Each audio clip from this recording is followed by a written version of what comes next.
LG 에너지 솔루션 시작합니다. 지금 차트를 보시면 여기가 이렇게 단기적으로 고점의 형태를 띄었죠. 머리가 나오고 어깨가 나오면서 빠지는 형태로. 근데 솔직히 주식이라는 게 여기서 벌써 고점이 나오고 끝난다는 게 말이 되나요? 안 되죠. 이건 말도 안 되는 거예요. 일시적으로 차트를 이렇게 그린 것 뿐이지 이게 끝이라고 저는 생각하진 않아요. 그래서 제가 생각한 대로 역시 이렇게 받쳐주는 형태가 나왔어요. 이것의 형태는 결국 뭐냐면 여기 저점이 이렇게 해서 받쳐주면서 위로 올려주는 거. 그럼 누군가 받쳐줬다는 건데 개미가 받쳐줄 순 없다. 그쵸? 이제 세부적으로 가볼게요. 자, 분봉으로 보시면 5분봉 역시 어떻게 되죠? 마지막 종가 때 갭 상승을 시켜줬어요. 그 얘기는 뭐냐? 누군가 이렇게 강력하게 받쳐줬다. 그럼 어떻게 받쳐줬냐? 매수량을 늘리면서 받쳐줬다. 그러면 여기까지 이제 다시 뚫고 나면 어떻게 되나요? 결국 여기를 뚫어야 된다는 거죠. 49만 5천 원에서 50만 원. 자, 그럼 이래 반문할 거예요. 아, 그때는 분명히 여기를 뚫고 이제 다 간다고 했잖아요. 예, 맞아요. 적어도 여기서 차익 실현할 사람이 없었다고 하면 가능한데 흑자 전환이란 발표 뉴스를 듣자마자 수많은 사람들이 차익 실현을 해서 내리 눌렀어요. 거기다 세력도 팔았다. 외인도 팔았다. 뭐 기관도 팔았다. 이런 식이 되는 거예요. 그러니까 결론은 뭐냐면은 여기에서 지금 거래량이 엄청 많이 터진 건 아니에요. 보이시죠? 이거에 비하면 미미한 거래량이 터지면서도 흑자 전환이라는 그 기대감 때문에 이렇게 수익을 실현하면서 빠졌지만 자세히 보면 여기 밑에서 누군가 받쳐줬죠. 그러다가 매도를 그 다음날에 하고 그 다음날에 하고 이런 식으로 하면서 내려간 거예요. 그쵸? 근데 이때도 심지어 누군가 사줬는데 매도세가 워낙 세니까 찍어 누른 것 뿐이라는 거죠. 그러니까 누군가 사줬던 사람들이 있고 여기 아래서도 누군가 사줬잖아요. 그래서 이렇게 받쳐준 형태로 요걸 이제 삿바형이라고도 많이 하는데 삿바형? 그렇게도 말하고 아니면 영망치라고도 하고 만약 여기서 이만큼을 다 잡아먹는 형태. 자, 예를 들어서 여기까지 이렇게 다 잡아먹는 형태면 베스트였고 여기까지 오면 더 베스트였겠죠. 근데 그렇게 오진 않았다. 하지만 중요한 거는 여기 분봉상에서 보시면 이렇게 올라가는 흐름이 있죠. 이 올라가는 흐름이 있다는 건 종가 때 누가 사줬다 이렇게 상승시키려고. 그럼 누가 이렇게 사줬을까? 여러 사람이 있겠죠. 저는 근데 개인적으로 거래원 분석을 하지 않아요. 왜 안 하느냐? 거래원 분석을 실제로 하잖아요. 그게 그렇게 도움이 되지 않으세요. 네. 뭐 JP모건이 사줬다. 그럼 JP모건이 도와줄까? 아니요. JP모건이나 UBS나 CS나 이런 데는요. 의외로 외인들이 단타를 잘 쳐요. 이 단타를 잘 치기 때문에 외인이 들어왔기 때문에 오른다고 자꾸 생각하지 마세요. 이 사람들은 샀다가 단타 치고 또 나갈 수 있는 거예요. 그럼 종가 때 만약 사준 사람들이 JP모건이라고 하면은 결론은 뭐가 되느냐? 이거 이렇게 갭상승을 시켜놨다가 다시 떨굴 수도 있다는 얘기예요. 그럼 이건 긍정적인 정보가 아니잖아요. 그쵸? 아까 분봉상에 봤을 때 이거는 그럼 외인들이 사줬다고 치면 JP모건이 다시 떨구려고 샀구나라고 추측할 수 있잖아요. 그쵸? 그러니까 거래원 분석은 굳이 할 필요가 없고 이 평선을 뚫으려고 하는지만 보라고요. 제가 다시 말하지만 자 10분봉으로 보겠습니다. 10분봉으로 보고 이렇게 압착을 해보시면 그래서 이렇게 강력하게 매도를 했죠. 이만큼을. 그럼 이 매물대를 다시 뚫어 올려줘야 돼요. 누군가. 그럼 일단 뚫으려면 먼저 단계가 있겠죠. 그쵸? 단계가 있으면 여길 먼저 뚫어줘야 되고 그쵸? 일단 이 평선 241선을 뚫으면 이거는 개인이 못 뚫으니까 이걸 뚫으면 또 올라가려고 할 거예요. 그럼 여기 있는 매물대 이만큼 물린 사람들한테 본전을 줘야 돼요. 기본적으로. 그쵸? 그쵸? 이 부분에서 본전을 준다고 하면 또 다시 상승을 할 수 있겠죠. 그런데 상승할 때 이제는 두 가지 요소를 생각해야 돼요.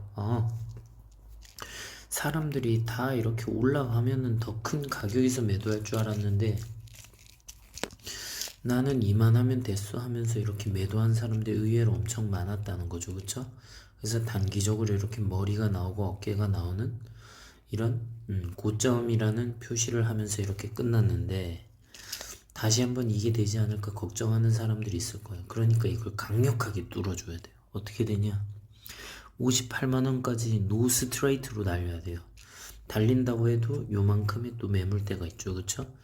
그리고 또 차익 실현을 하려고 하는 사람들이 있을 거예요. 아, 기회가 오면 탈출해야지 하는 사람들도 있고. 얘들을 강력하게 뚫을 수 있는 엄청난 수급이 와야 돼요. 그 수급이 만들어져야 돼. 그럼 결론은 뭔지 아세요? 이 흑자 전환한다고 할 때조차도 여기서 지금 거래량 요거밖에 안 나왔잖아요. 솔직히 이거 나왔단 말이에요. 그쵸? 그럼 거래량이 이거를 뚫는 거래량이 예로 들어서 나오잖아요. 그럼 슈퍼 슈팅이 되는 슈퍼 슈팅. 이건 그냥 제가 만든 건데 슈퍼를 넣으면 뭔가 세 보이니까 슈퍼 슈팅이라 할게요. 그럼 이 거대한 종목이 진짜 말도 안 되게 10% 이상으로 올라가 버리겠죠. 그쵸? 자, 그러면 정리해보면 1단계는 여기까지 매물대를 다 뚫어버려야 돼요. 이게 일단 1단계야. 그리고 이걸 뚫으면서도 강력한 수급량이 와서 여기서 또 팔려고 하는 사람들을 다 제껴버려야 돼요. 축구를 치면은 수비를 제끼고 그냥 골키퍼까지 뚫고 제낀 다음에 그냥 골을 넣어야 되는 상황이에요. 그래서 59만 8천원을 뚫으면 60만원까지 그냥 스트레이트로 달려야 돼요. 누가 팔 생각도 하지 못하게. 그리고 더 중요한 건 뭐냐, 뉴스가 그렇게 뭔가 이렇게 실적 발표나 이런 게 나오지 않고 어떤 기대감을 형성할 수 있는 얘기들로 형성이 되면서 나오면서 올라가야 돼요. 그게 아니라 뭐 잠정적 실적이 얼마다 이런 식으로 숫자로 표시되거나 어디에 얼마 넣지 뭐 계약을 했다던가 뭐 이런 거 있죠. 그런 게 나오면 얼마 못 올라요. 그게 아니라 그냥 막연한 어떤 기대감을 심을 수 있는 꿈적인 요소들이 나오면서 그 거래량을 뚫고 더 큰 고점을 만들 수 있어야 된다는 거죠. 이해가셨죠? 이렇게 돼야지만 뚫을 수 있어요. 자, 다시 정리합니다.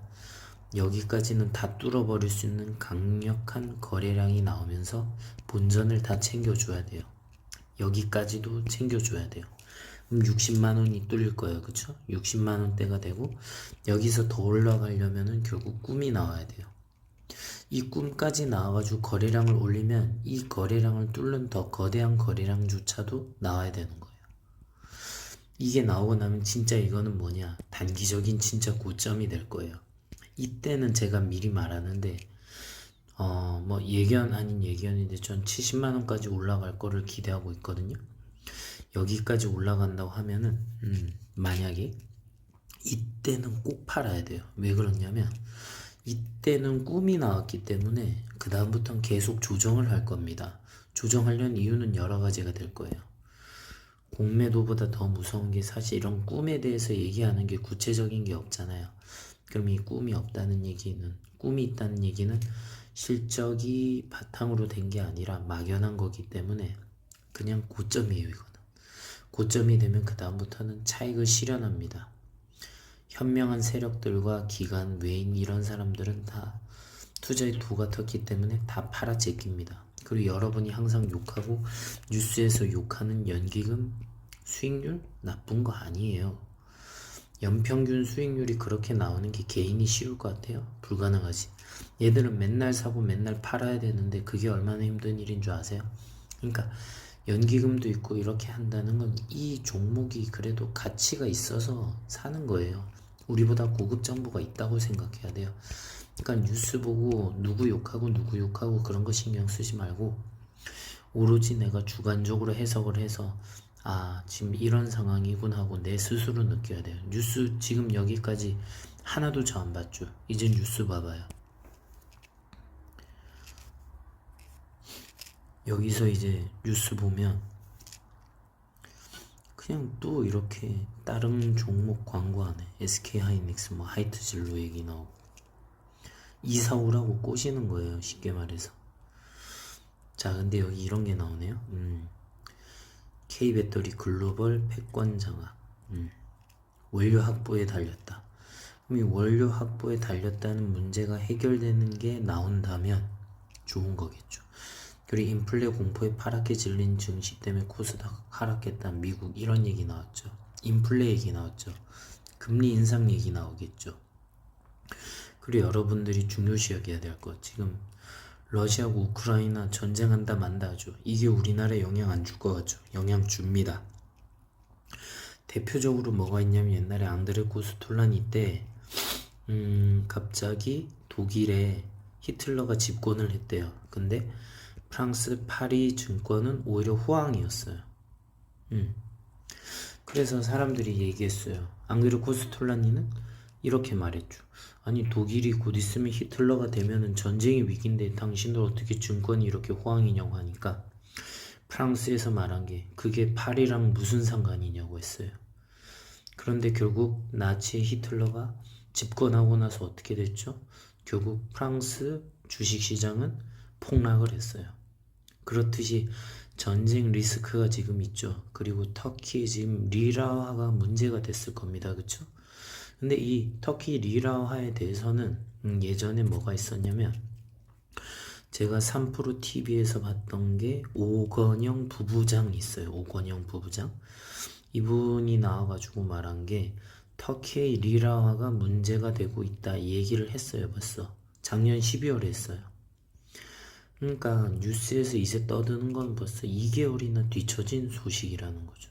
무슨 말인지 알겠죠?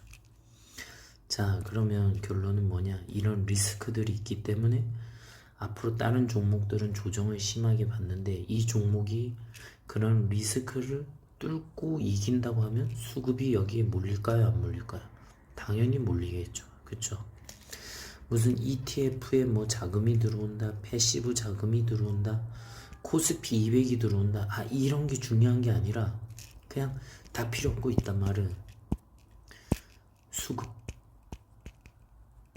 돈이 들어와야 돼요. 거래대금.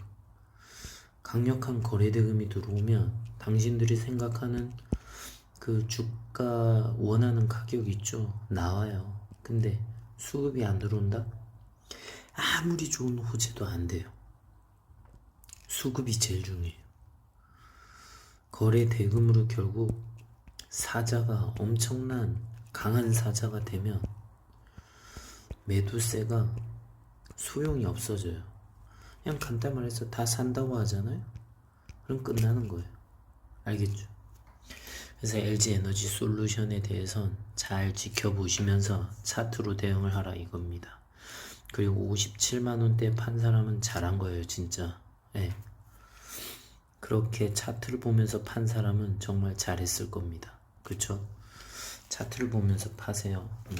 저도 참고로 57만 5천원에 팔았습니다. 근데 이거를 알려주는 이유는 약 올리려고 하는 게 아니라 바로 이게 고점 신호나 이런 게 나올 때 팔고 다시 기회를 보라고 말하고 싶은 것 뿐입니다. 근데 저는 대신 이제 추격 매수를 해야 되는 거죠. 그쵸? 어차피 저는 다시 또 팔고 나서 바로 샀으니까요. 이런 식으로 사고 파는 거를 차트를 보고 하라는 거예요. 차트를 보고. 그래서 제가 영상 올린 거예요. 바로 뭐라고 했냐면 앞으로는 말해야겠다고. 욕을 먹던 간에 나는 내가 생각하는 게 맞다고 생각하면 말을 할 거다. 대신 이 부분에 대해서 스스로 판단하고 투자자 주체가 스스로 책임지면 되는 거니까 스스로 본인의 인생에 책임을 지면 돼요. 저는 대신 제가 맞다고 생각하는 거 확실하게 얘기를 할 거예요. 그런데 저는 이런 건 안 할 거예요. 이거 사라, 이거 팔라 이런 얘기 못 합니다. 왜냐면 그거는 책임이 들어가는 문제니까 그렇게는 안 하죠. 그리고 강력하게 왜 안 그랬나요? 이런 얘기도 안 합니다. 왜냐?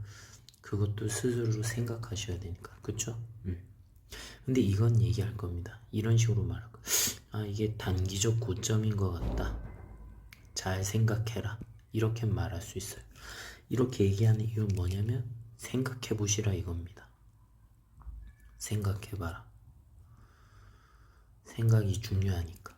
알겠죠? 그러면 주말 잘 보내세요. 구독과 좋아요, 알림 설정은 사랑입니다.